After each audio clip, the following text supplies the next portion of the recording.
Alright, I was not expecting this. Trump just came out and made a statement and actually took a position on the H-1B visa debacle that's been splitting the Maga fan base over the past few days. And honestly, I thought it would have been smart of him not to say anything. Just don't acknowledge it, but he took a position and people are mad. Before we jump in, just look at the conservative subreddit. This is the r/conservative subreddit. In the comments, the top comment is horseshit. The next one says, because he sold out to big tech and the conservative movement in this country ate it up because he said there are only two genders. And the response says, bingo. Politicians pulling the wool using social issues has been going on forever. It's not new, it's just that people never learn. So these people are starting to understand that Elon Musk donating $250 million to Donald Trump's campaign wasn't out of altruism, it wasn't out of love for the country, it's so that he could influence Donald Trump's policy when he got into office. So just to start from the beginning, first of all, this is called the Fell For It Again Award, and people with MAGA hats fall for this a lot. The Fell For It Again Award, over and over and over. But I do want to start from the beginning, because back in 2016, Trump's position on H-1B visas was the exact opposite as it is now, and we'll tell you why. So in 2016, Trump said, quote, Megyn Kelly asked about highly skilled immigration. The H-1B program is neither high skilled nor immigration. These are temporary foreign workers imported from abroad for the explicit purpose of substituting for American workers at lower pay. I remain totally committed to eliminating rampant, widespread H-1B abuse and ending outrageous practices such as those that occurred at Disney in Florida when Americans were forced to train their foreign replacements. I will end forever the use of the H-1B as a cheap labor program and institute an absolute requirement to hire American workers first for every visa and immigration program, no exceptions. Again, this was on March 3rd of 2016, but 8 years later, he says the exact opposite. Let's jump to this New York Post article that just dropped an hour ago. Trump now supports the immigration visas backed by Elon Musk. He says, quote, I have many H-1B visas on my properties, which leads me to wonder, you have highly skilled immigrants doing gardening on your properties? That's not what H-1B visas are for, but let's keep going. President-elect Trump told the Post Saturday he supports immigration visas for highly skilled workers, appearing to side with Elon Musk in the roiling intra-MAGA debate. So this is what Trump said, quote, I've always liked the visas. I have always been in favor of the visas. That's why we have them, Trump said by phone, referring to the H-1B program, which permits companies to hire foreign workers. He then said, quote, I have many H-1B visas on my properties. I've been a believer in H-1B. I have used it many times. It's a great program. This dude is insufferable to read off his quotes. But Musk and other tech barons argued this week that the H-1B visa program is critical to ensuring American companies can find highly skilled labor, which may not be easily available in the US. But you guys see that Trump has completely flip-flopped his position over the past 8 years. And what's the new variable that was introduced over the past year or so? Well, it's Elon Musk and David Sachs and the tech bros that single-handedly funded his re-election campaign. They're clearly trying to tip the scale in favor of their own policy preferences. And you guys remember a few months back when Trump said he has no choice but to back EVs after the Elon Musk endorsement, which just shows that he's beholden to his biggest donors. But just to take a step back, why does Elon Musk support H-1B visas? I mean, we do as well. We want highly skilled immigrants to come over so we can brain drain other countries and have the strongest America possible. But Elon Musk's positions are diametrically opposed because on one hand, he wants to increase highly skilled labor, but also decrease the amount of education funding that Americans get. So just think about this. If we are defunding the Department of Education and defunding education for Americans, we will have less innovators, less engineers, less of these geniuses that Elon Musk wants to produce. So he'll have to rely more and more on highly skilled immigrants, which he can then pay less or work longer hours and justify that. And MAGA hardliners are furious about this. Let's look at some of the comments. Ashley St. Clair, who has been at Mar-a-Lago a lot over the past few months, is a big Trump supporter, said, disastrous response. Disastrous response. And let's read some of the comments. I mean, the top comment here says, doesn't sound like America first. The next one says, they're replacing hardworking Americans with cheap labor. This isn't great for America. The next one says, Trump also said he is completely against them and the rampant abuse. So what's going on? A favor for a favor? And then they show the quote that I just read where he's talking about Megyn Kelly. So these people are now pointing out, is it a favor for a favor? Did the richest man in the world fund Trump's campaign, not out of altruism, but maybe to maximize his own profits? Yeah, maybe. Ashley St. Clair then said, Trump said he has tons of H-1B workers on his properties. His property workers have J1 visas. John Levin is an idiot and a hack for calling Trump with no context and zero follow-up questions. So she's blaming it. She's trying to blame it on the reporter.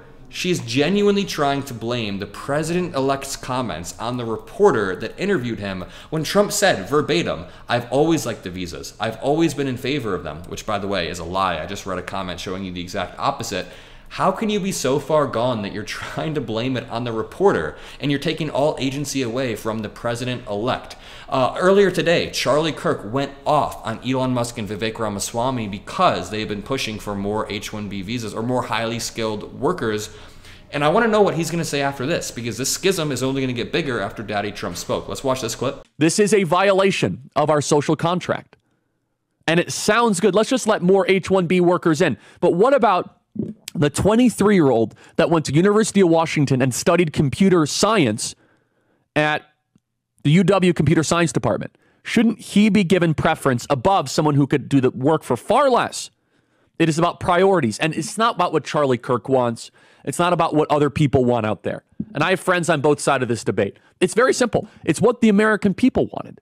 And the American people overwhelmingly voted for less immigration and the prioritization of the American children and the American worker, not the American oligarch. Ooh, Charlie Kirk himself said, not the American oligarch. The American people did not vote for an oligarchy. He's directly referring to Vivek Ramaswamy and Elon Musk, the billionaires. So this leads me to wonder, what is Charlie Kirk going to say now? Is he going to say that Trump isn't prioritizing the American worker because he came out in support of H-1B visas? Is he going to call out the hypocrisy and call out the fact that Trump had a completely opposite stance 8 years ago?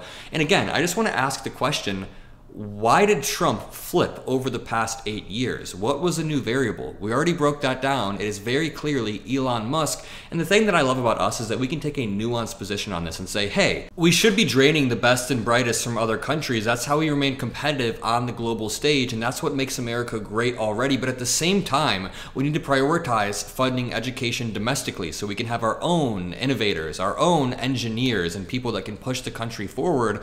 So right now, Trump's base is splintering. We can go over some more comments, but again, what is Charlie Kirk going to say about this? You know that Laura Loomer is going to be pissed off. Ann Coulter, for example, has been relentlessly pushing back, and these people have audiences. Even Steve Bannon himself just implied that Elon Musk is abusing his kid or whatever, because Elon Musk said in a tweet, "The reason I'm in America, along with so many critical people who built SpaceX, Tesla, and hundreds of other companies that made America strong, is because of H-1B. Take a big step back and fuck yourself in the face. I will go to war on this issue."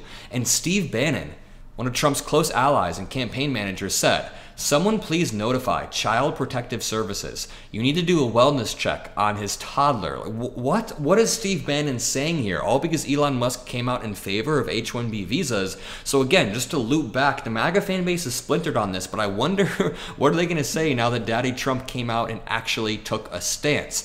Sean Strickland, who is an MMA fighter, who's a crazy, crazy dude, said, "Billionaires are the problem. You put profits over people and patriotism. I'm not religious, but if there was a devil, he works through big business." He then says, "Imported labor, devalued wages, hoard money, absolutely ruined the family unit for profit, massive wage gap." So again, he is saying you're out of touch. He is pushing back against the idea that we need H-1B visas. And I can almost guarantee this motherfucker is about to flip-flop over the next day because of what Trump just said. So this brings us to the broader implications.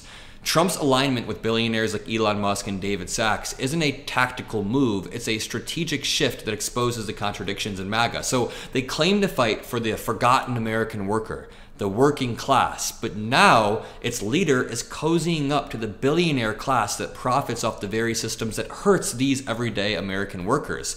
It's not just about immigration, this is actually about the soul of the movement. Is Donald Trump going to prioritize the average American worker or his tech bros? Which it's not mutually exclusive, but it seems like he's leaning towards his tech bro donors. And here's the question we should be asking.